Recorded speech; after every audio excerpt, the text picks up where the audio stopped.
E esses encontros, a gente traz sempre um convidado de fora para discutir um tema específico. E nessas lives, conversando com o Paulo e tudo mais, olha, acho que o Josivan, ele tem que estar aqui para bater um papo com a gente, porque ele vem há muito tempo, a gente já se encontrou várias vezes, a gente é colega de trabalho lá no IPOG, a gente divide, né? Como professor, aluno, a gente acaba se encontrando nos IPOGs da vida, nós nos encontramos no LED Fórum também, e sempre que a gente se encontra, tem uma conversa sobre luz, sobre cor, a gente assiste a palestra junto, acaba dialogando, e acaba que a gente vai trazer isso para cá também. E é muito bacana que o Josivan, antes de mais nada, eu queria muito agradecer a sua participação que está aqui com a gente, Josivan. E eu queria que você se apresentasse, falasse um pouco de você, e você já começasse dialogando, porque ele tem um trabalho de pesquisa dele, das aulas dele, uma discussão muito bacana sobre cores, principalmente a luz e a cor. Então, olha, ele podia contribuir com a gente um pouco sobre isso, no caso, lembrando que vocês podem colocar no Instagram aqui uma pergunta, alguma dúvida, que eu vou pegar, anotar e vou jogar para cá, tá? Então, Josivan, a palavra é sua, muito obrigado por você estar com a gente aqui nesse momento, tá bom? Obrigado, Rodrigo. Na verdade, eu queria agradecer a vocês, né, do Design de Interiores Brasil, pelo convite, né, e pela abertura dessa discussão, que eu acho tão importante, né, nesse momento de tantas receitas de bolo, né? Eu, na verdade, na atual conjuntura, eu tenho criticado um pouco essas receitas de bolo, que elas atrapalham um pouco esse processo.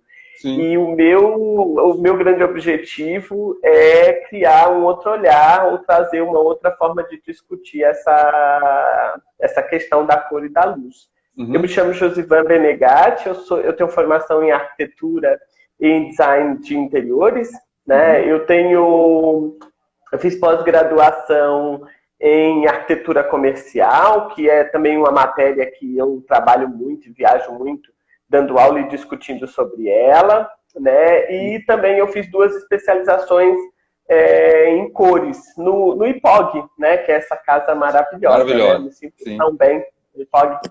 E aí, depois eu terminei me encaminhando para o mestrado. No meu mestrado eu pesquisei a cor, na moda, na verdade, né? Mas aí eu pesquisava metodologias e processos criativos do estilista francês Christian Lacroix, né? Ele usa muita cor e eu queria entender como era aquilo, que aquilo acontecia, né?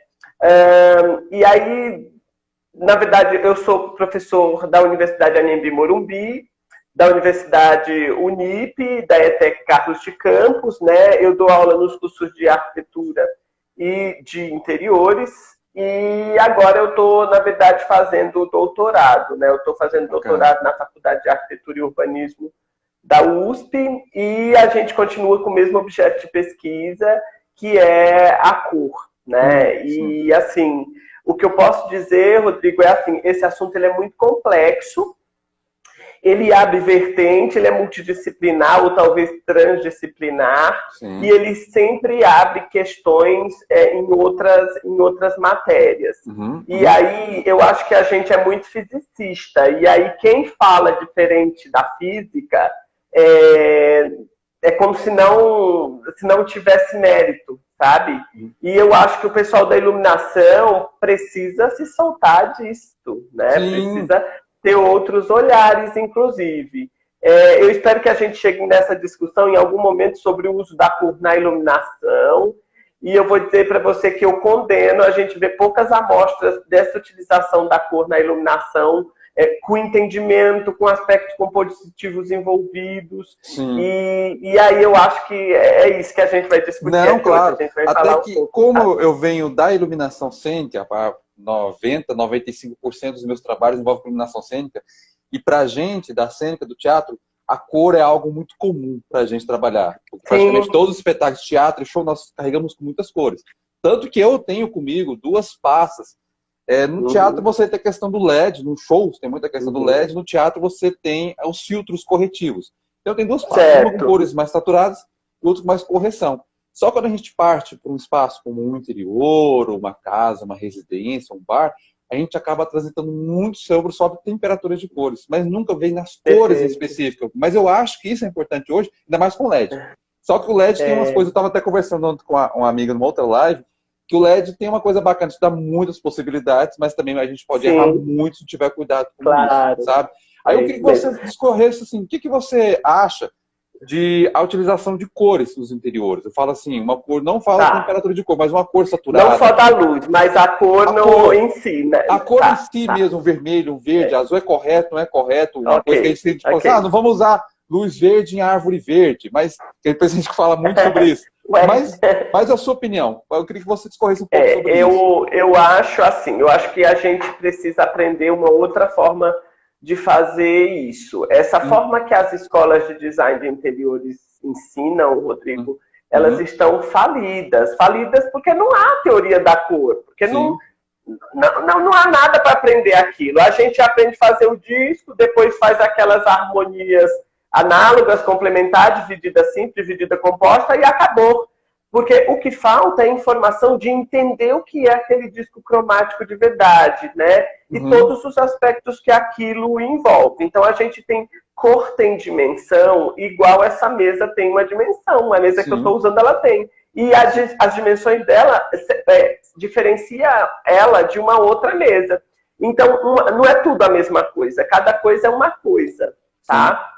E eu percebo que falta um embasamento da cor dentro do contexto do ensino de design de interiores. Eu acho que o problema começa ali. E aí a gente fica correndo atrás de ferramenta que não nos ajuda em nada, sabe? Então, às vezes, a pessoa acha que seguir a tendência é o ponto. E não é. Existe muitas águas ali atrás, existem muitas questões a serem discutidas e tratadas, né? Assim, tem um ponto fundamental, que é que a cor é efêmera. Não há como fugir. Não tem isso, a cor é efêmera. Ela muda em função da luz da manhã, da tarde, do meio-dia, ela muda em função da cor da iluminação artificial. Então, na verdade, a minha busca ela é mais de administrar, de gerir esse contato da cor com a luz. Tá? E aí a gente tem que entender que tem um ponto que é muito discutido até na questão da iluminação, que a gente fala assim, mas coloca essa cor porque a lâmpada tem IRC100 e ela vai te dar a cor certa das coisas. Rodrigo, não existe cor certa das coisas. Ela varia, por isso eu estou falando que ela é efêmera. Então talvez a gente plasme essa questão e não observe a nossa percepção, porque a nossa percepção nos diz outra coisa, nos diz que ela muda. Mas aí a gente precisa aprender a ver. A gente não vê isso. Sim, né? a gente tem uma coisa que a gente olha assim, a gente fala que a reprodução de cor é 100, mas a gente é baseado na luz artificial que é o sol. Mas se você pegar, eu tenho uma lâmpada halógena que é 100 e tem uma vapor termoelétrico que é 100. Mas são duas fontes de luz diferentes que você vai colocar numa situação que o 100 não pode ser que às vezes... E fora que tem outro fator também humano. Tem um fator humano nosso ainda, que a pessoa influencia por isso. Eu posso ver uma cor diferente. Então, isso é muito mais complexo. Uma vez a gente teve uma conversa sobre isso. A gente estava conversando lá de fora, onde estavam lá todos. Olha, eu acho que a gente tem que tomar um certo cuidado. Tem as normas, mas a gente tem que entender nosso cliente. A gente é quase que um psicólogo para entender, para utilizar essas cores, no caso. É isso mesmo. Eu vou me aproveitar da sua fala aí e vou trazer uma coisa. Essa discussão da questão do IRC, ela, na verdade, se desfaz com muito menos. A gente diz que a lâmpada incandescente, ela tem o IRC 100 porque ela se aproxima mais da luz do sol ali do meio-dia. Só que, Rodrigo, a luz do sol do meio-dia tem características muito distantes da luz incandescente. A luz incandescente, ela amarela tudo. Então, no meu entendimento, num momento histórico, a única coisa que a gente tinha era a lâmpada incandescente. Então, a indústria faz assim, vamos dizer que ela é 100, que ela é a melhor. O que a incandescente faz, ela satura a cor das coisas. Então, as cores ficam mais marcadas, mas nada mais. Tudo fica avermelhado. Então, na verdade, o que eu estou falando aqui é que é meio uma desconstrução desse conceito. Só que já tem como usar IRC? Tem sim, só que é de outra forma. Há quem diga que IRC, né, não tem relação com temperatura de cor. Eu penso que é tudo uma coisa só. Porque dependendo da temperatura de cor que você adote, ela muda o que você está vendo. Então, a gente tem que ter um pouco de discernimento disso. Tem uma pergunta aqui, a Patrícia Florentino pergunta, Josi, podemos dizer então que nenhuma cor é uma cor absoluta? Acho que até falando um pouco sobre as cores. O que você acha disso? Ela está perguntando. Então, existe uma cor absoluta? Então, o que você acha dessa pergunta? Bom, na verdade, a cor, elas são sensações, né? Uhum. E aí, a gente tem sensações, por exemplo, a gente chama de matiz. Matiz é a sensação que eu tenho, é o que diferencia uma cor da outra. Então, sim, vermelho é diferente de verde, que é diferente de amarelo, que é diferente de azul, certo? Uhum. E aí, existem também as suas variações. E essas variações acontecem pelo acréscimo de preto, de branco e de cinza. Sim. E aí a gente vai ter uma infinidade. Só para vocês terem uma ideia, tem um momento que essa cor, ela não tem característica nenhuma da cor mãe, da sua base, do seu matiz, né? A gente fala que a cor perde a dignidade, né? Por exemplo, os marrons são cores sem dignidade, porque ela perdeu... A cor perde dignidade é ótimo. Porque ela não tem, na verdade, relação ali no meio do caminho com a mãe dela, com a cor que originou, tá? Mas assim, eu acho que não são absolutas, não, porque às vezes a gente vê vermelho mudar, virar marrom. Então, como é que pode ser absoluto se muda o tempo todo, sabe? Então, a cor é muito mais efêmera, ela é muito mais flexível do que a gente pode imaginar, e você pode controlar o que você quer que a pessoa veja. Eu quero que a pessoa veja azul, ou eu posso de um azul gerar um roxo. E aí, se a gente entende de iluminação, de cor luz e de cor pigmento, a gente controla isso, a gente consegue fazer, consegue mudar as percepções. A gente tem que ter um cuidado sobre isso, porque são diferentes, né? Cor luz e cor pigmento. Você tem as fontes primárias diferentes. Isso mesmo. Eu quero até emendar com uma... Mas elas se influenciam, né? Sim, influenciam uma na outra. Eu emendar com uma pergunta aqui, que a Patrícia perguntou de novo. Seria interessante estudar a cor junto com a iluminação ou não? Necessariamente. Seria. Você tem que estudar. A gente faz isso muito nas cênicas. A gente tem um cenógrafo, que é o José Dias. Ele fez um doutorado um tempo atrás, que ele fez um levantamento de todos os espetáculos do Rio de Janeiro. E ele fala em entrevista que tem cenário que ele construiu, o espaço, que tem iluminador que ele não conversa, não trabalha mais. Porque ele fez todo um cenário e veio o iluminador e acabou com o cenário por causa da iluminação. Não só aplicar as cores, porque mudou a cor do objeto. Porque depende da luz que você joga, gente, muda a cor. Claro. Você pode deixar um objeto que está um azul muito lindo e fica preto. Ninguém consegue enxergar. Dependendo da propriedade da luz que você joga naquela cor lá. Então tem uma influência, sim. Você tem que estudar isso junto, no caso. É isso mesmo.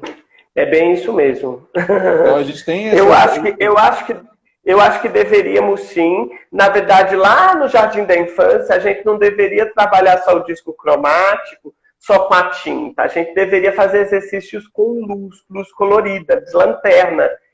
Mas não é isso, a gente não aprende cor, na verdade, gente. Essa é a verdade. A problemática começa na alfabetização sobre esse assunto. E aí a gente passa uma vida acreditando um monte de mitos. E isso, eu acho que isso dificulta um pouco até a discussão do próprio assunto. Porque tem gente que duvida, fala, não, imagina, que você está falando, tá louco, não, né? Então, bom, cada um. Tem isso também no caso. A gente tem que sempre... Claro que quando você vai trabalhar no espaço, que a gente estava comentando mais cedo, você tem que muito levar em consideração o fator humano. Eu dei o estado de uma pessoa que teve uma casa, a luz, ela falava que tinha muita luz no espaço dela, estava muito branca a luz na casa dela. Aí quando a gente foi olhar, não estava bacana, estava bonito, tinha uma luz neutra percorrendo na casa. Só que o problema é o quê? No final de semana ela ia para uma fazenda, e a fazenda, a luz da cor lá é muito mais quente.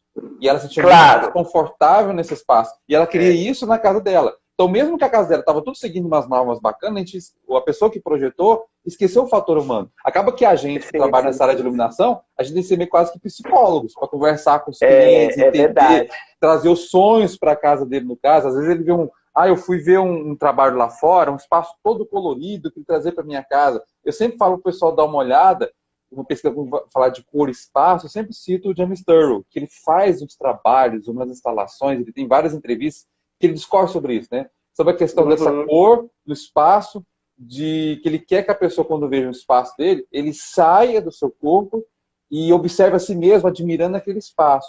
E eu sempre falo que a gente tem que começar a admirar esse espaço do ponto de vista, no caso. Então a gente tem que ter essas observações. sabe? É isso. E precisa aprender a administrar essas questões. Cor luz, cor pigmento, o que é que eu coloco na parede, o que é que eu não coloco.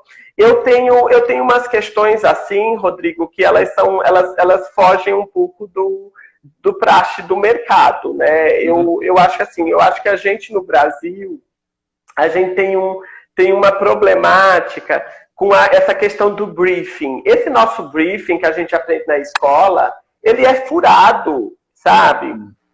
Ele é furado porque não é perguntando se o cliente toma vinho que eu vou ter a resposta da identidade da casa dele, sabe? E aí eu acho que a gente tem que conviver com o cliente para chegar a alguma conclusão. A gente tem que sair, tem que conversar, tem que olhar o cliente. A gente vai na casa do cliente, levanta hoje o projeto, amanhã entrega. E aí o que foi feito? E aí eu vou te dizer que a gente erra nisto, porque quando você vivencia o cliente, você tem mais resposta. E aí eu vou te dizer assim, quando o cliente diz para você, olha, eu quero que você bote vermelho no sofá, mas mesmo que o vermelho, Rodrigo, não tenha a ver com o conceito do projeto dele, eu entendo que aí você está vendido. Então, o que eu entrego para o meu cliente em termos de composição cromática é o que eu senti dele, ele não precisa me dizer. E esse é o nosso papel, esse é o papel do design de interiores. Entender o cliente e traduzir o que o cliente precisa. Ou uma outra coisa é assim, ó, tendência é colocar amarelo, bota amarelo. Mas aquilo nem combina com o cliente. Então, eu penso que tem uma dificuldade no perceber o que o cliente precisa, tá? Porque esse processo fica assim, ou você segue a tendência, ou o cliente diz que quer verde, tu bota verde. Ah, o quarto da menina é verde, o quarto do casal é azul, a sala é amarela, e aí não há identidade, não há uma conversa, não há uma unidade. E eu acho um pouco difícil isso. Então, eu condeno um pouco essa forma, essa abordagem que a gente faz ao cliente, quando, na verdade, a gente poderia fazer de um outro jeito, a gente poderia evoluir muito mais, vivenciando com o cliente o que ele quer, entendendo o cliente, se colocando no lugar. Vou colocar um assunto aqui, só avisar o pessoal, como as pessoas estão comentando, essa live vai ficar salva no Story, tá? E depois nós vamos baixar ela, eu vou editar e vou deixar lá no YouTube com algumas informações, então você pode assistir, pode comentar algumas coisas lá, pode mandar até pedir pro Josivan voltar aqui uma outra vez também, no caso, fica tudo aberto para ele, viu, Jô? Seu convite fica aberto. E eu queria comentar uma coisa aqui, que deixaram aqui, ó, projeto residencial, sempre lâmpadas quente e neutra, nunca fria, e no corporativo, como misturar? Olha, gente, igualzinho a gente estava comentando com o Josivan, que na verdade você tem umas regras das normas, que segue um padrão, mas eu tenho que entender o cliente. Vai que se o cliente, numa casa que coloca só tom fio, para ele acha confortável, ele acha interessante para ele. Então a gente vai trabalhar com essas cores, a gente tem que entender, você tem umas normas que você segue, olha lá, o padrão, porque isso foi baseado nos estudos científicos, de vários anos de pesquisa que chegou no geral. Só que esse geral, ele não se aplica a todas 100% das pessoas. Nosso corpo, ele é performático, nós temos sensações, nós temos quereres diferentes. Eu, por exemplo, no meu escritório, eu gosto de uma cor neutra, mas tem gente que numa cor fria trabalha mais. Tem pode gente estar azulada, pode estar azulada, pode ter uma parede azul. Tem gente que eu, num espaço muito colorido, não me sinto confortável, mas tem gente que trabalha, por exemplo, que adora, fica mais motivada a trabalhar. É isso mesmo. Sabe? É isso mesmo. Cada caso é um caso, Rodrigo. E assim, eu já vi escritórios com luz azulada, lindos, e já vi escritórios com luz amareladas, lindas. Eu acho que a gente tem que ver a pertinência, né? A gente tem que ver se cabe naquele momento. Então, essa coisa do generalizar, escritório tem que ser azul, casa tem que ser amarela, não é bem assim. Eu já vi casas projetadas com luz neutra, a coisa mais linda, porque essa cor de luz fazia parte do conceito da casa. Então, eu gosto muito de falar do conceito. Eu acho que isso se amarra no conceito, sabe, do projeto. Se o teu projeto combina colocar o amarelo, coloque. Né? É bem mais interessante. Existem questões também biológicas e fisiológicas que são influenciadas com essas temperaturas de cor, né? Tem aí o Rui Soares maravilhoso, que ele discute isso muito bem.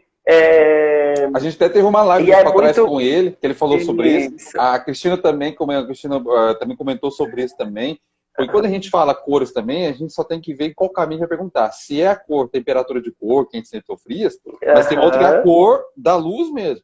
E hoje o LED claro, vem com isso. O vermelho, o verde, o amarelo, o azul. Os RGBs da vida. É isso mesmo. O LED, ele tem uma cor muito saturada. Um exemplo que a gente pode ver, vocês podem ver a saturação da cor dela que é tão forte no LED, são os programas de auditório ou shows que você vê na televisão. Dá uma olhada, que aquela luz que vem daquele refletor de LED colocado no piso, ele satura muito, principalmente no olho da câmera, que é muito mais sensível que o nosso. Ele capta algumas informações que o nosso olho não capta.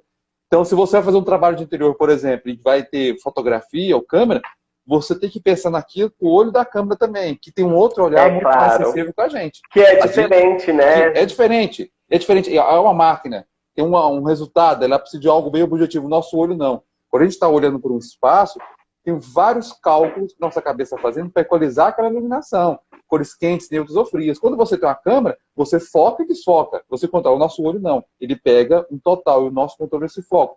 E esse, cara, nós temos uma máquina maravilhosa com o nosso olho, que cada um tem diferente. O nosso olho são diferentes, pigmentação é diferente, cores diferentes, a gente vê de um objeto para trabalhar com isso, sabe? É isso mesmo, é bem isso. Até tem as pessoas estão comentando o caso de cartilha, a gente colocar aqui, então você tem essas cores para a gente colocar, mas só que tem que tomar cuidado.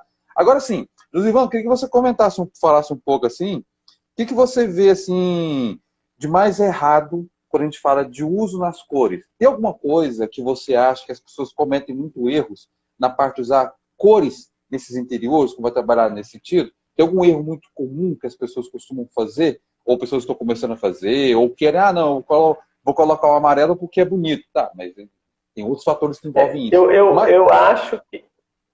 Eu acho que tem um pouco dessa questão, Rodrigo, do envolver e escolher o que o cliente pede. Eu acho errado.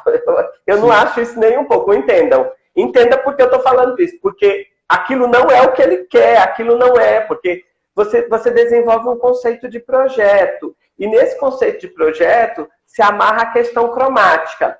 Ele quer um sofá vermelho, mas esse vermelho não cabe. Tá? Não cabe, porque não cabe no conceito. A gente precisa conversar com esse cliente e negociar, porque existe uma harmonização cromática ali. Como a maioria dos profissionais eles não sabem fazer essa harmonização, é mais fácil botar vermelho, porque o cliente quer vermelho. Então eu acho assim, que a grande questão é discuta com o cliente, converse com o cliente. Isso às vezes se torna uma briguinha mesmo, porque o cliente, tipo, eu paguei, bota, né? Eu acho que quando é assim, ele mesmo faz, que ele paga, ele faz, ele não precisa de profissional. Quando a gente tem um profissional que entende do assunto, a gente precisa que as discussões sejam. E outra coisa é flexibilizar. A gente também, o profissional, precisa flexibilizar com relação ao cliente, né? De conversar, de chegar a outros consensos que às vezes são mais importantes. Eu, por exemplo, eu não tenho muitas dificuldades de tratar isso com o meu cliente, porque os clientes que me procuram, eles já sabem as minhas posições, porque isso é conversado na apresentação. Então, eles confiam. E assim, Rodrigo, tem uma questão também de confiança. Às vezes, o profissional entende menos de cor do que o cliente. E isso gera uma insegurança que o cliente fala assim... Vixe, não vou não. Então eu tenho uma solução para isso. A solução é aprender a fazer projeto cromático. A gente não faz projeto de iluminação, não faz projeto de paginação, não faz layout, então tem projeto cromático. Quando o cliente faz a pergunta de que cor vai usar na casa dele, a gente às vezes, por não ter o preparo, não tem a resposta. E isso gera uma insegurança. Então, fazer projeto cromático, que é o que eu ensino pelo Brasil, né? É talvez o caminho mais próspero para a gente ter controle dessa conversa com o cliente. Tá? Sim. Até comentando essa coisa de a gente entender o cliente, eu acho que se você fizer um teste, todo mundo conseguir fazer um teste seguinte. Vamos supor que nós temos um cliente X. E esse cliente X vai fazer essa questão do Josimar, vamos fazer um projeto hoje e entregar amanhã. Se a gente pegar vários projetistas, e você tem até amanhã para fazer um projeto, vai sair projetos totalmente diferentes. Porque acaba saindo um gosto seu. Você está levando o seu fator. Agora, se você que não é o cliente. Que não é o cliente. Agora, se você pegar um cliente, você tem os mesmos projetistas, você tem 2 meses para desenvolver um projeto. Quando você vai entender o cliente, a gente vai até conseguir ver muitas semelhanças nos projetos. Porque nós conseguimos o desejo do cliente poder trabalhar nesse sentido. Por isso nós temos, até eu gosto de falar aqui, gente, projeto, independente do que você for, não é igual assim pastel que sai na hora. Você precisa de um tempo. Verdade. Você tem que fazer a receita, preparar a massa, bater a massa, colocar um tempero para passar aquela massa, depois vir temperar a carne, colocar... Tem todo um processo para a gente chegar àquele resultado final. O uso de softwares hoje que o pessoal adora. A galera que está entrando nova aqui, eles adoram usar software. Né? Software de iluminação, 3D, renderização, é a loucura toda. Mas o software em si, o computador, ele é burro. Ele é uma máquina, ele não cria. Ele faz o que você... Isso, você ficou o quê? 4, 5 meses desenvolvendo todo um projeto de pesquisa em cima daquele resultado e vai lá e digita. É a mesma coisa você, por exemplo, fazer uma pesquisa de mestrado, doutorado. Você fica 2, 6 anos fazendo uma pesquisa, estudando. Quando você coloca no papel, o computador você digita lá, sei lá, 1 semana, 2 semanas, você vai digitar. Se você pegar tudo isso, você digita. Mas quanto tempo você demorou para fazer pesquisa para chegar naquele local ali? Então, a gente tem que levar esses fatores. Gente, o projeto não sai de uma hora para outra. Não sai assim em 5, 10 minutos. O pessoal, quanto é um orçamento? Eu falei, nem orçamento a gente não consegue dar imediatamente.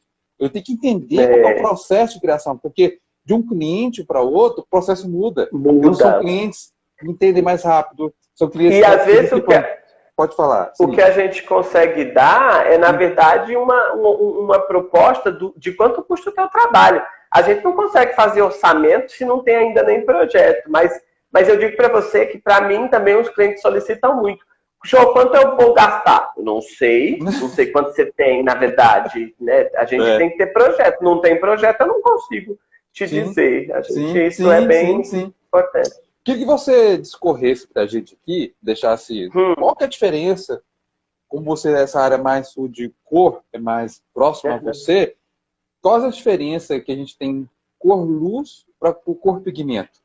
A diferença inicialmente, eu falo assim, quando eu falo que quero fazer diferença, é a relação tanto das cores primárias, mas qual a relação da luz? Como é que a luz da base? Isso, para a gente relacionar, para deixar a gente, na verdade, é assim, eu costumo separar, só para entendimento, cor-luz de cor-pigmento. A cor-pigmento, Rodrigo, ela é a própria tinta, tá?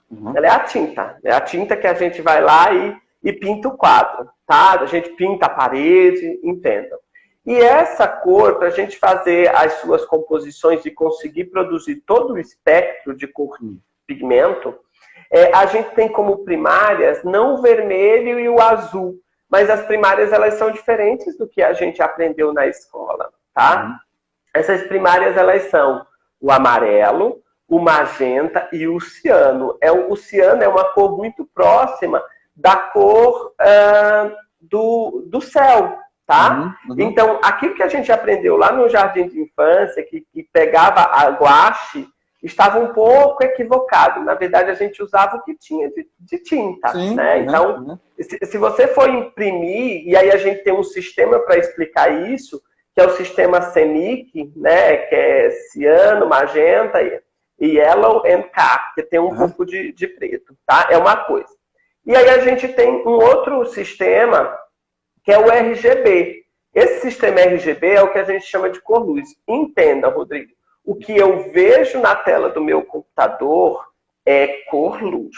Quando eu imprimo, é cor-pigmento. Você vai ver que a cor-pigmento da impressão, ela não bate com a cor que o meu olho consegue ver. Então, dizem que o nosso olho tem uma capacidade muito maior de enxergar cores do que os equipamentos podem imprimir, tá? E aí, a cor-luz, a gente está falando da própria cor da luz, né?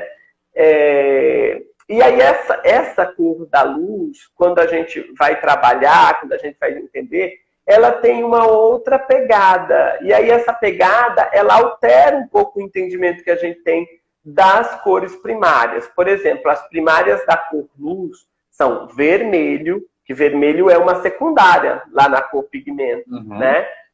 Verde, que verde também é secundária nas cores pigmento. E o azul, que é o azul fechado mesmo, azul marinho quase, né? Então, mudou. Então, ter controle da cor do vestido da noiva, nada importa se eu não tenho controle da iluminação. Então, há de se entender que uma derrama influência sobre as outras também. Então, eu pinto uma casa, mas não tenho controle da luz adotada, e aí eu estou falando de cor de luz mesmo, às vezes eu não vou ter a resposta que eu queria. Vou dar um exemplo, tá? Eu pinto a casa, eu quero uma empena de uma parede de azul. Certo. Mas eu quero que você perceba azul, eu não quero que você perceba outra coisa. E aí eu vou lá e coloco um incandescente para valorizar, porque o IRC é mais elevado. Uhum. Esse amarelado da lâmpada incandescente, ele vai arroxear a cor da parede. E aí você queria isso? Você quer o arroxeado na parede mesmo? Entende? Não era a ideia. Então, quando eu falo de controle de cor, eu estou falando disso, da gente controlar e saber que eu quero que você veja azul, eu não quero que você veja azul arroxeado, né? Então, a cor da luz, ela altera isso. Até isso que você comentou agora, eu tenho uma parede azul de colocar uma lâmpada. Aí tem uma coisa que as pessoas têm que tomar um certo cuidado, que temperatura de cor não tem nada a ver com reprodução de cor. São dois fatores diferentes. Eu posso, como nesse caso dessa lâmpada, eu tenho uma lâmpada halógena, você colocou, ela tem uma reprodução de cor alta. Mas a temperatura de cor é diferente. E essa temperatura de cor diferente vai alterar o seu produto. Claro. As pessoas acham que falam assim, eu vou colocar uma lâmpada neutra, reprodução de cor vai ser máxima. Não. A gente tem, por exemplo, a gente tinha umas lâmpadas que eram as lâmpadas tubulares fluorescentes. Você tinha elas no mercado quente, neutra e fria. E reprodução de cor 80. Eram baixas que você vai utilizar. Só que de temperatura de cor diferente. Então você tem que tomar um cuidado nesse sentido. Não são coisas separadas. São coisas diferentes que você vai aplicar. Os fabricantes, eles nos dão os espectros. Então, existe ferramenta para a gente entrar, olhar e conferir isso. Só que a gente não usa para falar a verdade, né? A gente termina não usando essas ferramentas como deveria. Ou entendendo como deveria ser entendido, né? Então, eu acho... A minha discussão ela é em torno disto na iluminação. Mas há também, Rodrigo, um aspecto compositivo mesmo, das composições com cores, usando a luz. Não sei, eu não vou citar as obras, mas a gente tem no Brasil obras iluminadas, coloridas, que é uma grande aberração. Se perde todas as características da obra, aquele colorido que muda lá, ele é decorativo, ele não tem a ver com aquilo, e aí as pessoas batem palma para isso, porque acham que aquilo é super... Então até nesse sentido, falta o entendimento da cor para poder a gente criticar como deve essas obras. Mas eu conheço alguns profissionais que têm consciência dessa discussão toda, né? E que eles produzem ambientes visualmente mais saudáveis desse ponto de vista compositivo, por ter o domínio, por entender. Sim. Tem uma pergunta aqui, ó. Acho que é a Priscila. Numa sala clean, sem muito uso de cores, recomenda-se que cor de luz para usar num espaço desse? O que você poderia dizer sobre isso, Ivan? Eu acho que depende do conceito. Eu já vi espaços cleans que tinham cor neutra e a cor era a cara do espaço, né? E já vi espaços cleans que tinha madeira e amarelava para deixar aquilo mais aconchegante. Então, eu acho, na verdade, sabe qual é a minha recomendação, Rodrigo? Bota uma, bota outra e testa. Testa porque você termina percebendo. E eu acho que nós, da iluminação, a gente testa pouco. Vocês, na verdade, da iluminação cênica, vocês não fazem nada se vocês não veem antes. Que eu acho que isso a gente precisa trazer para a iluminação arquitetural. A gente precisa experimentar antes. A gente testa antes e depois tem uma resposta. Para não ficar tentando acertar a receita do bolo que não virá, sabe? Tem um exemplo que eu estou passando. Acabei de terminar agora, que é uma boate em Goiânia, que é a Bolshoi. Eu fui fazer lá um projeto de iluminação cênica da pista de dança lá. E tem um pessoal que é da bicicleta sem freio, é um pessoal de Goiânia que faz grafite, vários trabalhos de grafite. E o trabalho que é para fazer no paredão no fundo dessa boate. É um paredão de 6 metros de altura por 6 de largura. Então, a parede toda. E eles fizeram um trabalho de grafite multicoloridos. Então, eu tive que dialogar com eles nesse sentido, porque a gente ia colocar uma luz, que é um refletor chamado de ribalta, no teto, para ficar toda branca, né, para a gente mostrar as cores. Só que a gente vai fazer uma brincadeira. Eu fui trabalhar junto com ele para escolher, ajudar a gente pensar nessas cores vermelho, rosa, ou cores totalmente diferentes da minha. Por quê? eu queria fazer aquela parede ser mutável de cores. Isso era um propósito que eu queria.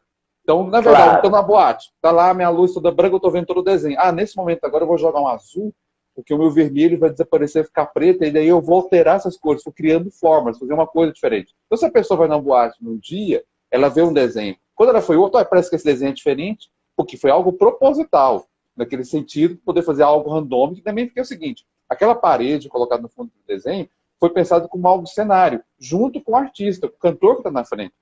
Então você tem esses objetivos. Tenho me lembrando também de um projeto que foi feito no Parque de Lyon, na França, que na verdade ele usou várias cores para iluminar um jardim, mas aquilo não era fixo. Aquilo era uma instalação, era uma performance, algo que seria momentâneo, de 2 meses, só para poder brincar com aquilo. Não se torna algo a ficar para sempre colocado. É algo que acontece muito, que a gente vê isso, por exemplo, nos bares. O pessoal adora que tem um bar aí. O pessoal que vai fazer, que é dono do bar, ele acha tão bonito a árvore verde, eu vou colocar uma luz verde. Aí coloca uma luz verde naquela árvore verde, fica um trem parecendo de plástico, você não vê tronco, você não vê galho, fica coisa esquisita colocada lá. E fora que tem uma informação que eu adorei isso, que a Cristina me passou essa informação, que ela fazendo pesquisa, que ela foi fazer a pesquisa dela sobre, acho que ela escreveu até um artigo, sobre a questão da relação dos animais com a luz. E ela falou para mim, eu não sabia, fui descobrir na live com ela, que ela falou que as baratas adoram luz verde. Então, se você quiser atrair barata, coloca verde, luz bota verde. Falei, maravilha, então eu vou chamar de bar de barata, então. Eu não sabia dessa informação. Então, se você vê, gente, uma dica, se você vê um bar com muita luz verde, a luz verde, não o objeto pintado de verde, a luz verde, pode ser que atraia baratas para esse local. Então, fica a dica também sobre isso, tá? Essa aplicação nesse sentido.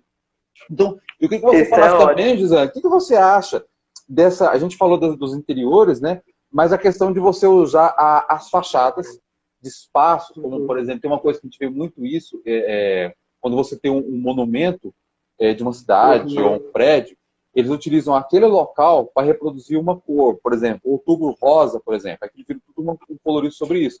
Claro que é bacana essa proposta, colocar, só que tem locais, por exemplo, vou dar uma situação que eu fui em Porto Alegre, um espaço lá, estava na cidade e vi todo um espaço todo de rosa. Só que era tão rosa, tão colorido, que eu tive que chegar próximo do local para ler o que estava escrito lá. Porque era uma cor muito saturada, eu não conseguia ver o nome daquele que estava escrito. Então, quem está muito longe não consegue enxergar. Mas eu queria que você falasse sobre isso. Sabe essa questão do pessoal usar as cores nesses espaços externos? Eu acho, até usar a cor eu acho interessante. Dessa forma de homenagear um momento, né? Mas, assim, esses usos a gente tem que ter um pouquinho de discernimento, tá? Quando a gente adota essa iluminação que eu chamo dinâmica, né? Porque ela muda de cor e ela vai, né, se alterando, a gente cria, às vezes, por exemplo, eu tenho um vizinho que a casa dele tem um abajur que muda de cor. É horrível.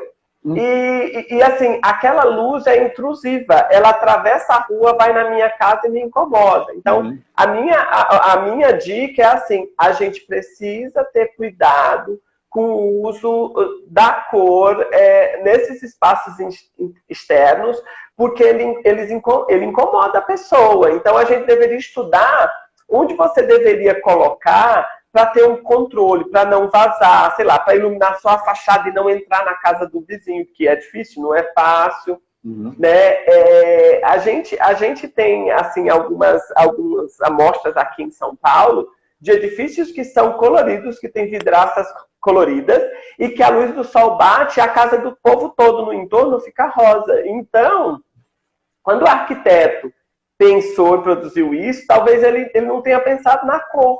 Tá? Mas acho que precisamos ter um pouco de cuidado e de controle. E é por isso, quando eu digo, na verdade, que a gente não tem alfabetismo visual para usar a cor, é bem nesse sentido, viu, Rodrigo? É nesse sentido de que vamos usar coloridos nas fachadas, mas vamos entender o que estamos fazendo. Não é só jogar refletor e colorir a fachada e está tudo certo. Mas, de modo geral, por exemplo, as intervenções que eu vejo em esculturas pela cidade, né, eu acho muito interessante a brincadeira. Agora, precisamos ter o cuidado só com o controle para essa luz não vazar e não incomodar as pessoas ali no entorno. Eu acho isso fundamental. De incomodar a luz no entorno, me lembrou quando eu fui em São Paulo, às vezes que eu fui em São Paulo, quando eu vou com folga, eu gosto de, me deixa um pouco e voltar um pouco mais tarde, eu gosto na Avenida Paulista, no domingão à tarde,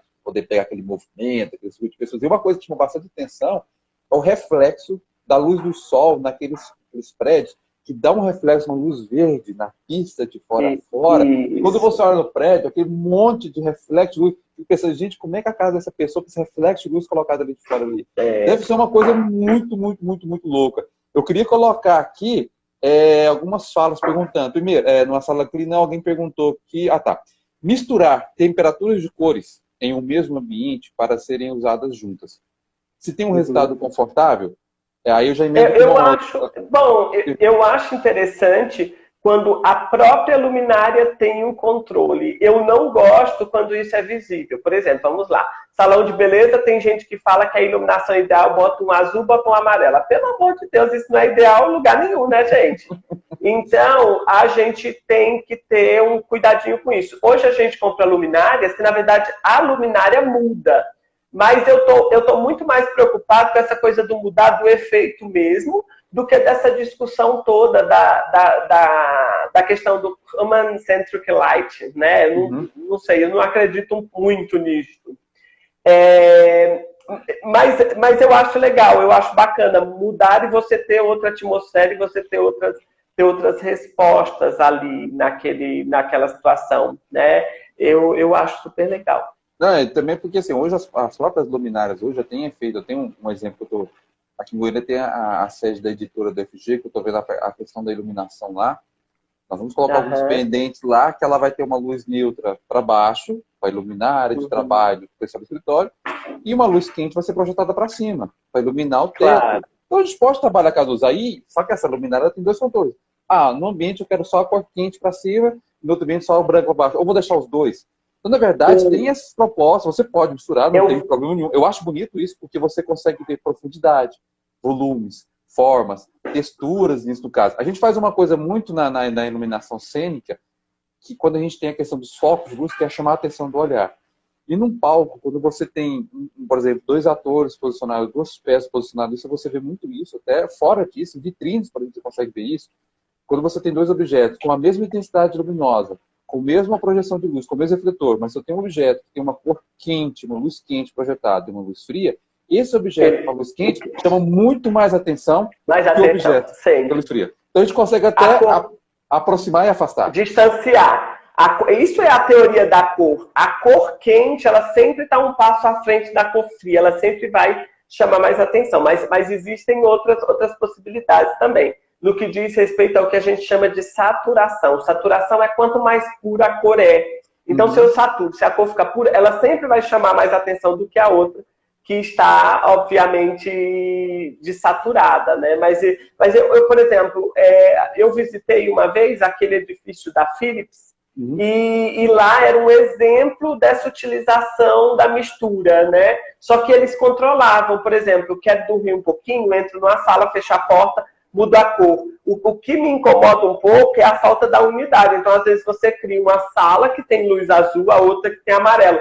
O encontro disso nem sempre é muito. Então, se você controla, pode. Não há quem diga que não pode. Mas eu acho que cada caso é um caso. Por exemplo, a minha recomendação é cozinha, sala de jantar, se é integrada, tem que ter a mesma cor. Eu não posso colocar uma luz branca na cozinha e uma luz amarela na sala. Então, uma precisa acompanhar a outra, né? Isso é compositivo. É até uma coisa para observar também, que eu já vi gente, assim, quando a gente fala, luz branca, luz amarela, às vezes no ambiente na sala, a gente está falando de você pegar uma lâmpada amarela e colocar lá, não, é temperatura de cor, tá? Tomar um cuidado, porque tem gente que não. Aí, o cara chega lá, me dá uma lâmpada amarela, que é para colocar na minha sala. O vendedor, ele está se lascando o que você quer. Ele quer vender produto. Vai arrumar um refletor para você bem amarelão, ficar aquela coisa bem saturada na sala. Então hoje tem que tomar só cuidado com isso. Tem um comentário que é da Thalita, deixa eu pegar aqui, ó. Thalita Leandro. Ela pergunta, você falou sobre iluminação em salão e tem um questionamento bem polêmico. Na sua opinião, qual é a temperatura de cor ideal para maquiagem? Pra gente comentar Na verdade, eu fui maquiador muitos anos, né? Então eu experimentava isso. Olha, maquiei muito. E aí talvez eu desconstrua, Rodrigo, esse entendimento. O universo da iluminação, ele tem um entendimento que tem uma cor certa para maquiar. Eu vou te dizer que eu acho que é mais um trabalho do maquiador do que qualquer coisa. Para mim, o salão ideal, ele aconteceria embaixo de uma árvore. Porque a gente tem a luz melhor. Por exemplo, eu acho polêmico uma cliente ir num salão à noite fazer o cabelo. Eu acho temeroso, né? Porque dependendo da luz que tem ali, a gente tá vendo outra coisa, né? E aí... A minha resposta para isso é que não há cor certa. Vou te falar porque não há. Há uma estratégia, né? Que a pessoa... Se eu vou num salão de beleza, eu quero me ver bem. Eu quero me ver bem. Eu não vou para me ver mal, né? Sim, claro. E aí a gente fica tentando controlar mais a estratégia comercial do que essa questão. Porque que cor é certa? Se você vai maquiar num salão que tem uma luz de uma cor e você vai para a festa que tem outra cor. Porque o ideal era ligar e falar, ô moço, qual é a cor aí da sua luz no salão de festas? Você entende? Então eu entendo que há um domínio, um controle do próprio maquiador, e aí tem maquiadores que não compreendem isso, que ele deixa as mulheres com a cara parecendo uma máscara, né? E aí tá, é óbvio que essa questão. Eu tenho as minhas opiniões, assim, do meu ponto de vista, a luz amarela, mas é uma visão muito Josivan, é aonde a pessoa fica mais interessante, porque ela fica mais douradinha, ela fica mais coradinha. Se você coloca outras temperaturas de cor, a neutra também vai muito bem. Para quem não quer uma nem quer a outra, a neutra manda abraço, que é o predomínio que a gente... O pessoal coloca muito numa coisa em salões de beleza, um espelho com as lâmpadas em volta para projetar essa luz. Uma coisa que nós vemos muito no teatro. Aí eles vêm e colocam lâmpadas incandescentes, às vezes bolinhas, uma cor mais quente. Mas lembra o seguinte, gente, aquele camarim, aquelas lâmpadas quentes colocadas lá, aquela lâmpada é uma lâmpada quente, porque a luz do palco onde o ator vai atuar é quente. Todas as coisas que teatro são halógenas, então as temperaturas são quentes. Claro. Então a gente tem que... O cara que está maquiando lá, a pessoa sendo maquiada... reproduzir o ambiente. Mesmo ambiente. Então, quando você está falando o ideal para um cabeleireiro, seria se ele pudesse trabalhar com as temperaturas de cor diferentes. E você conversar com o seu cliente. Aonde você vai com essa maquiagem, esse cabelo? Você vai usar, por exemplo, no seu escritório? O escritório é a sua cor neutra? Então vamos tentar reproduzir essa cor neutra aqui. Se tiver essa habilidade, melhor. Então a gente tem, o pessoal coloca um monte de bolinhas amarelas lá de fora, assim, para colocar. Só que, gente, o teatro é diferente. A gente pensou naquela luz. É uma coisa maquiagem. A gente está pensando no que vai acontecer ali depois do caso. Tá? Rodrigo, tem uma questão do teatro que eu tenho trazido para os meus projetos e para essas minhas discussões. Eu fiz um curso de dramaturgia da luz com a Cláudia de Bem, que ela é escandalosa, né? Você conhece? Adoro ela, adoro. E aí, a experiência foi muito bacana, porque, por exemplo, toda essa carga e fuga que a gente tem dos ofuscamentos no arquitetural, nas cênicas, os atores, eles querem o ofuscamento mesmo. Então, eu achei isso maravilhoso, como o ofuscamento é valorizado, né, nas cênicas, e não é. E aí tem uma relação também com o ver, né, e talvez o ator fique mais confortável, porque ele não consegue ver a plateia e ele se solta mais, né? Então, olha, essas discussões eu acho maravilhosas. Eu já fui ator durante 10, 12 anos. Eu já fiz balé clássico, dança contemporânea, artes plásticas, eu fiz tudo isso no caso. E quando a gente está conversando num teatro, num espetáculo, e a pessoa assim, olha, você quer se sentir na luz? Quando a luz estiver incomodando o seu olho, é porque você está na luz. Aí tem muito comum as pessoas que estão afastando, vai emborcando para trás assim, ó, para poder fugir. E a luz pega só do queixo para baixo. Então, quanto mais a luz incomoda no teatro um ator, melhor ele é. Eu, quando eu fazia teatro, eu gostava muito disso, essa luz no olho. Também quando você estava muito nervoso em cena no palco, e quando essa luz bem na nossa cara, você não vê ninguém da plateia. Totalmente aquele negro, não vê nada na sua frente, porque a luz está bem no seu olho. Então é bacana nesse sentido. É uma caixa, né? É uma caixa preta, cênica, para a gente trabalhar nesse sentido, então a gente precisa dessa cor. Tem alguém perguntando aqui, ó, falando aqui, a Thalita comentando, e os camarins com lâmpadas quentes e frias revezando? Eu vou dar minha opinião, aí você vê, vocês mesmos que acham que é opinião, o pessoal tenta reproduzir a cor neutra. Quando não acha, pega misturar a cor quente com fria e misturar. Vamos misturar os dois? Se misturar, vamos ter a cor neutra. E vira aquele bagaço de mistura. Porque pensa, gente, Nós temos duas lâmpadas com duas posições diferentes. Então ela vai dar duas sombras diferentes. Se eu for sobreposto, beleza, mas eu tenho diferença. Então se eu coloco uma cor quente aqui, uma fria aqui, ela vai projetar uma sombra. Eu tenho uma coisa aqui, em cada rosto. É outra coisa. É a mesma coisa que colocar no camarim. Então, é errado. Então, eu que você também falar sobre isso nesse caso também. Não, é igual. Outro dia eu li uma matéria falando qual seria o posicionamento certo para a iluminação em provadores. Aí dizia assim, ó, coloca em diagonal nos cantos a luz, e aqui você bota um amarelo, aqui você bota um azul. Eu não acreditei naquilo, né? Falei, gente, que loucura é essa? A pessoa de um lado vai ficar azul, do outro vai ficar amarelo. Como é isso? Como é essas afirmações? Então, gente, o povo bota para polemizar. Eu percebo que nunca fez um projeto, que nunca foi lá olhar. Então, falta percepção mesmo disso, sabe? Sim. De entender. Eu acho que... Olha, eu tô numa vibe que eu acho que a gente tem que praticar. A gente vai lá e experimenta. Sim, claro. E vê e tira um posicionamento daquilo tudo. Sem esperar por essa receita de bolo, que essa receita de bolo, ela não serve. Eu queria falar só uma coisa, que é o seguinte, gente. Só não sei se você já percebeu, mas já temos mais 55 minutos de live já. Já passou esse tempo todo correndo. E a qualquer momento, daqui a pouco ela pode se encerrar. E o Josivan, ele tem outros compromissos aqui depois, que a gente não pode se estender. Se pudesse aqui, a gente fazia mais outra live, ficava até meio-dia falando sobre isso. Mas, de antemão, eu vou deixar aqui um convite para o Josivan para uma outra oportunidade, mais futuramente voltar. Adoro! Que é um tempo, muito tempo. A gente está pensando em fazer até um grande liveão com várias pessoas, convidar isso, por exemplo, outras pessoas para ter um bate-papo. Seria delicioso. Tá? Aí, lembrando, gente, essa conversa nossa aqui vai ficar no Story, nós vamos colocar no YouTube. Então, eu queria o seguinte, inclusive, eu queria agradecer muito, eu queria que você deixasse algumas palavras finais, alguma indicação, alguma coisa para as pessoas que estão começando ou já estão há muito tempo no mercado. Porque essa questão da luz, a gente está aprendendo todo dia uma coisa nova, né? Então, assim, eu queria que você deixasse umas palavras aí, finais, para a gente desse nosso... Olha, Rodrigo, eu gostaria de agradecer você e o Paulo pelo convite. Depois vou agradecer pessoalmente, Paulo.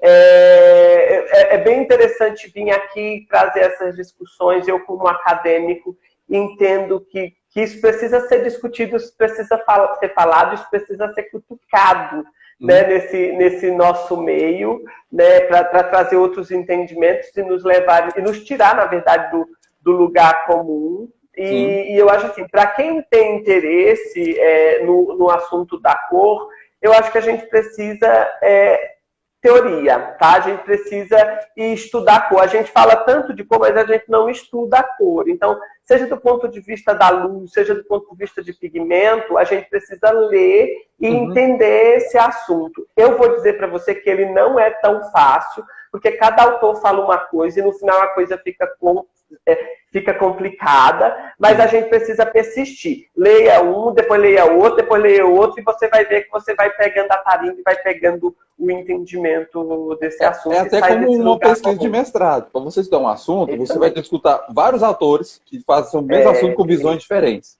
A gente tem que ver várias opiniões diferentes. A gente tem que ver opções para você juntar no... pode pegar um pouco daqui, um pouco dali, e você vai ter a sua forma para poder fazer o seu trabalho, tá?